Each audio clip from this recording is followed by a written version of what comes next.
Guys welcome back to my another vlogs. তো এখন এই মুহূর্তে ইসকন এলাম। তো যেহেতু আজকে হোলির দিন, তো হোলিতে এইভাবে সাজানো হয়েছে ইসকন টেম্পলটাকে, দেখতে পাচ্ছ। মানে ফুলগুলোকে এত সুন্দর করে সাজানো হয়েছে যে বলে বোঝাতে পারবো না, এক্সপ্লেন করতে পারবো না যে কিভাবে সাজানো হয়েছে।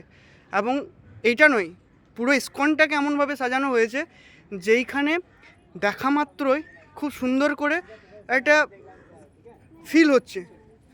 কার্পেট পড়ছে, এটা কার্পেট পড়ছে।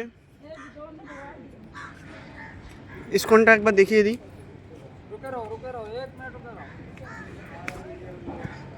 ইসকনটাকে একবার দেখিয়ে দিই। দেখো ইসকনটা কিভাবে সাজিয়েছে, মানে এত সুন্দর করে সাজানো হয়েছে।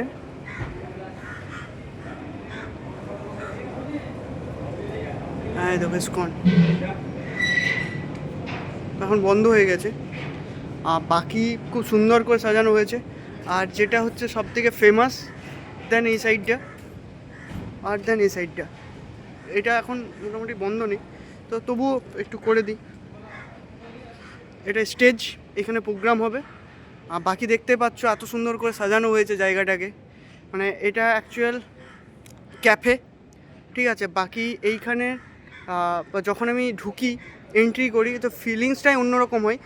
যেইখানে আমরা সাধারণত ইসকনে মানে আমার দেখা এইটা হচ্ছে সবথেকে ফেমাস ইসকন, যেখানে প্রত্যেকটা পুজোতে নতুন নতুনভাবে সাজে, নতুন রূপে। এমনটা নয় যে একই রকম টাইপের, বাট আলাদা আলাদা ফিল দেয়।